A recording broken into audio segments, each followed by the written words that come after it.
Assalamualaikum warahmatullahi wabarakatuh. Jumpa lagi dengan saya Kamaruzaman atau KBA. Terima kasih kepada para sahabat yang telah menikmati beberapa sesi video saya tentang teknologi. Kali ini akan kita lanjutkan studi kita tentang teknologi, dan ini juga menjadi bagian penting dalam konstruksi bangunan keilmuan teknologi. Di sini akan coba kita perkenalkan, mungkin sudah terkenal, bahkan sangat terkenal, yaitu dua tokoh yang saya pikir cukup mempengaruhi studi di Indonesia. Tokoh yang pertama adalah Syekh Hamzah Fansuri. Adapun tokoh yang kedua adalah Hegel. Nah, ini agak sedikit aneh ketika saya coba sajikan. Ini juga bisa dibaca dalam buku saya, buku teknologi. Kalau saya tidak salah di volume pertama. Jadi saya kupas bagaimana kontribusi Syekh Hamzah Fansuri dan Hegel dalam studi Islam di Indonesia, dan juga bisa dibaca dalam buku saya Islam Historis. Di sini saya coba kupas bahwasanya Hegel, nanti juga bisa di search di Google, memiliki pengaruh yang cukup amat luar biasa terhadap pemikiran di Eropa. Dan Hegel ini juga mempengaruhi tiga pemikir utama dalam kajian sosiologi dan antropologi, yaitu Marx, Weber, Durkheim, dan banyak sekali kajian tentang Hegel. Sekarang saya sedang menulis tentang salah satu filosof dari Inggris, kelahiran Rusia, yaitu Isaiah Berlin. Dia juga menulis sedikit banyak tentang Hegel dan juga Herder. Jadi Hegel tidak usah saya komentari bagaimana pengaruhnya di dalam ilmu sosial. Nah, sedangkan Hamzah Fansuri ini salah seorang ulama di Asia Tenggara dari Aceh, yang sangat mempengaruhi pemikiran tasawuf dan sastra di Asia Tenggara. Bahkan para penulis, ada buku Vladimir Braghinsky, kemudian Teku Yakub, dan beberapa penulis lainnya yang mengatakan betapa besar jasa Syekh Hamzah Fansuri di Asia Tenggara. Nah, saya mulai dengan Syekh Hamzah Fansuri. Nanti bisa juga dibaca dalam beberapa literatur, terutama karya Profesor Naqib Alatas.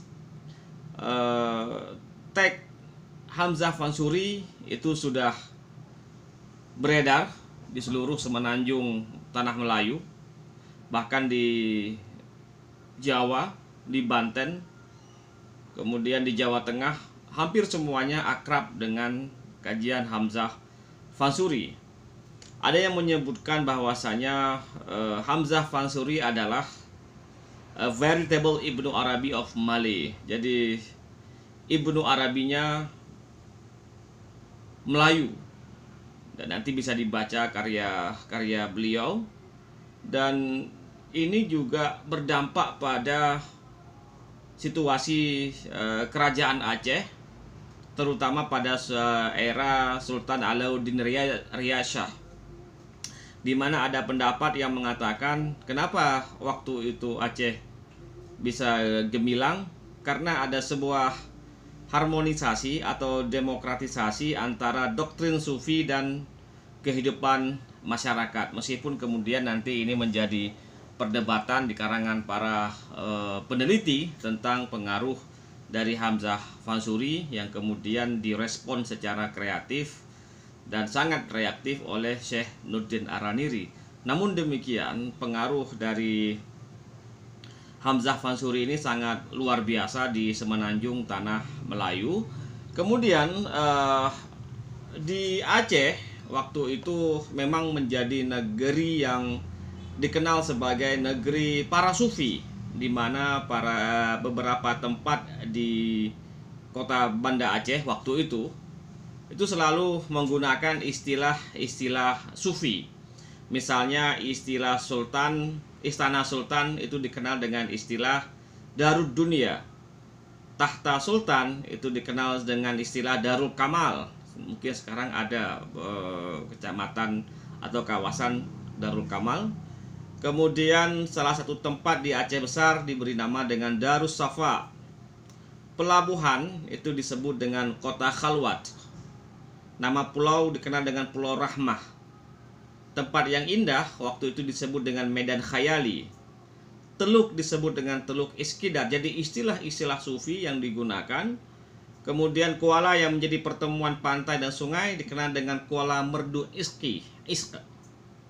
Kemudian nama sungai disebut dengan Wadi As-Safa. Nama bandera disebut dengan Mirat As-Safa. Gelar sultan pun diberikan nama dengan Said Al-Mukammil. Nanti boleh dikaitkan dengan insan kamil. Jadi begitu besar pengaruh sufi, pemikiran sufi di Aceh. Dan pada saat itu Aceh mendapatkan kegemilangan yang amat luar biasa ketika sufi ini bisa masuk ke dalam istana. Walaupun belakangan nanti pelan-pelan ini bergeser, terutama ketika beberapa ajaran dari Hamzah Fansuri ini dipertentangkan oleh sebagian ulama di Aceh. Kemudian nama Syekh Hamzah Fansuri itu terkenal di seluruh semenanjung tanah Melayu, dan idenya merata-rata. Tidak ada yang tidak kenal dengan Syekh Hamzah Fansuri. Sekarang kuburnya ada di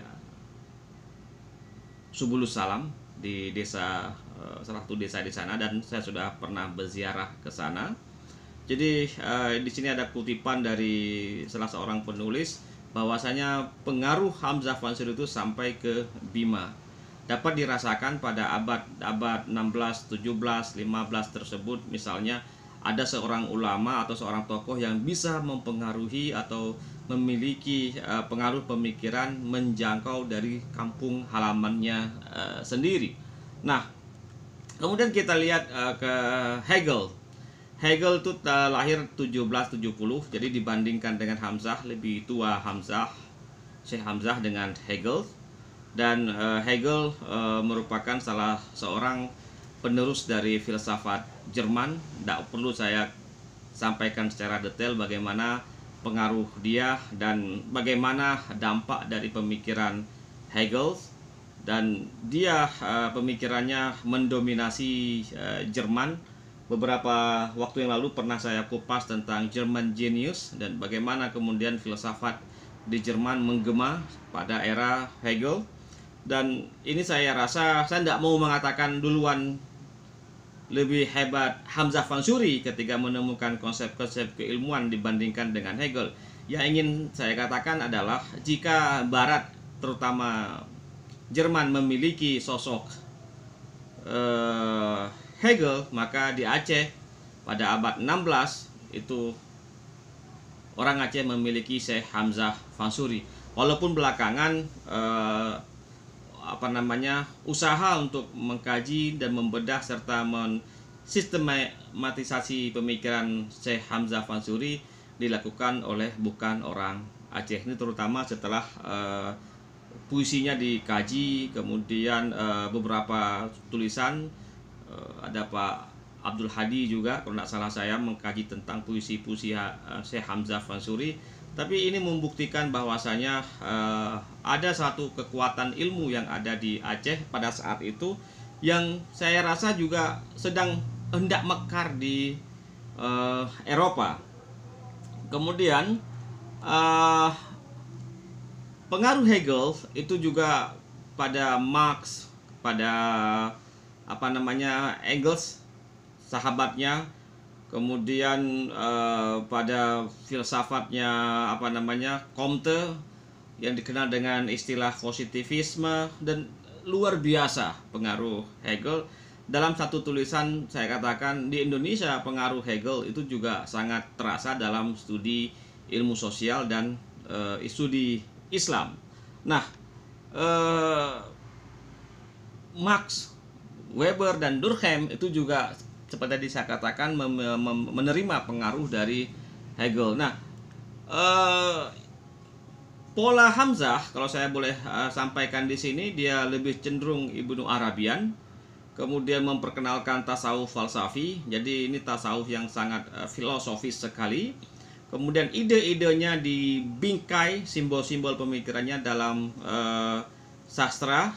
Dan ini saya rasa bagaimana dia membenamkan keilmuannya dalam bahasa-bahasa puisi, yang kemudian mendatangkan para peneliti untuk mengkaji pemikiran Syekh Hamzah Fansuri dalam beberapa puisinya. Kemudian di sini juga dia juga berbicara tentang, contohnya adalah tentang konsep kenal. Jadi Hamzah Fansuri memperkenalkan konsep kenal bagaimana kita kenal Tuhan, kenal bertemu, kenal menuju ketiadaan, kenal untuk yakin, kenal dinding atau walls, kemudian kenal, kemudian lenyap, dan yang terakhir adalah kenal diri. Jadi ini saya rasa yang pernah dikupas secara mendalam bagaimana proses kenal dari konsep Hamzah Fansuri oleh Sayyid Naqib Alatas. Kemudian di sini juga Hegel juga memperkenalkan sebuah konsep geist. Sorry kalau spelling saya salah, tentang geist atau spirit. Dan di sini ditulis bahwasanya our knowledge of absolute is actually the absolute knowing of itself, the definite spirit of human being. Jadi konsep spirit manusia itu mampu mengenal konsep geist. Jadi pengetahuan tentang absolut dia turunkan dari seni ke agama dan terakhir ke filsafat. Jadi ini polanya Hegel. Kemudian dari seni itu merupakan objek dari pikiran manusia. Itu kita bisa lihat dari simbol-simbol seni di Asia, kemudian di Greek atau Yunani, dan di Kristen. Kemudian dari seni dia sampai kepada religion. Religion di sini disebut dengan activity of thought, jadi aktivitas pemikiran, dan di situ disampaikan bahwasanya Christianity is the religion of spirit. Jadi Kristen adalah agama spirit, yang kemudian oleh Weber muncullah istilah spirit of Protestantism.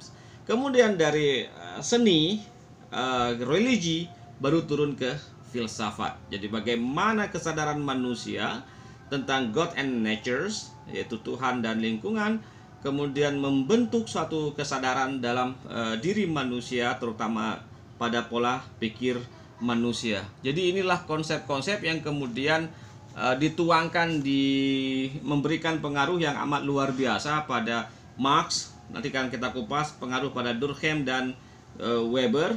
Jadi kesimpulan yang hendak kita sampaikan di sini adalah, kalau kita pernah bedah sebelumnya, Senok-Hogrone mengenai umat Islam di Nusantara adalah penerapan teori-teori Durkheim, sementara Clifford Geertz di Jawa merupakan penerapan teori-teori Weberian, dan kedua teori ini juga larinya ke Hegel. Kemudian alumni-alumni dari Amerika Utara yang menstudi Islam, ini kalau saya bawa ke Islam, juga mereka pengaruh dari teori mazhabnya Chicago dan Talcott Parsons. Jadi sebenarnya akar-akar keilmuan kalau kita cek ke atas memang tidak akan jauh dari Hegel. Sementara Hamzah Fansuri itu terpotong. Tidak ada orang yang atau para sarjana yang mencoba menurunkan pikiran-pikiran Hamzah Fansuri itu dalam detail atau dalam bentuk body of knowledge, atau dalam bentuk bingkai pengetahuan yang agak sistematis, sehingga pemikiran Hegel lebih dominan di Nusantara atau di Indonesia ketimbang pemikirannya Syekh Hamzah Fansuri. Jadi sekarang hanya orang mengenal dia sebagai ulama, seorang sastrawan, sebagai salah seorang yang pakar dalam bidang tasawuf, tetapi turunan body of knowledge dari Hamzah Fansuri masih belum kita temukan, dan belum ada sarjana yang mampu. Setahu saya cuma Syed Naqib Al-Atas yang sudah menulis tentang The Mysticism of Hamzah Fansuri, yang mencoba menerjemahkan pikiran Hamzah Fansuri tersebut, hingga kemudian dari ide dan gagasan Naqib Al-Atas melahirkan kampus yang bernama ISTEK. Saya rasa baru beliau yang mencoba menerjemahkan pikiran Syekh Hamzah Fansuri. Jadi inti dan poin dari sesi kita kali ini adalah bahwasanya pengaruh Hegel dan pengaruh Syekh Hamzah Fansuri itu tidak dapat dipungkiri, meskipun secara historis lebih duluan memperkenalkan konsep spirit atau ruh itu oleh Syekh Hamzah Fansuri. Namun karena pemikirannya dibendung dan ditentang pada saat itu, akhirnya orang lebih banyak berkiblat pada pemikiran yang dihasilkan Hegel dan beberapa sarjana yang belakangan mempelajari dan meneliti pikiran Hegel. Dan itu saya rasa bagaimana kemudian wajah studi sosial dan studi Islam di dunia Melayu atau di Nusantara. Kalau boleh saya katakan bahwasanya Hamzah memperkenalkan tasawuf, Hegel memperkenalkan dialektika dan sejarah. Jadi ini saya rasa disadari atau tidak bahwasanya kedua pemikir ini, walaupun tadi saya katakan Hegel lebih dominan, tetapi tidak bisa diabaikan pengaruh dari pemikiran Syekh Hamzah Fansuri. Dan saya meminta kepada para generasi muda, terutama di Aceh, untuk mampu dan mau menggali pemikiran-pemikiran ulama di Aceh, terutama dari karya-karya Syekh Hamzah Fansuri, juga Syekh Nurdin Ar-Raniri, kemudian Syekh Abdul Rauf As-Singkil, di mana sebenarnya kalau kita kaji secara mendalam banyak sekali konsep dan body of knowledge yang dihasilkan oleh mereka. Demikian para sahabat, pertemuan kita pada sesi kali ini. Terima kasih atas waktunya. Akhirul kalam. Assalamualaikum warahmatullahi wabarakatuh.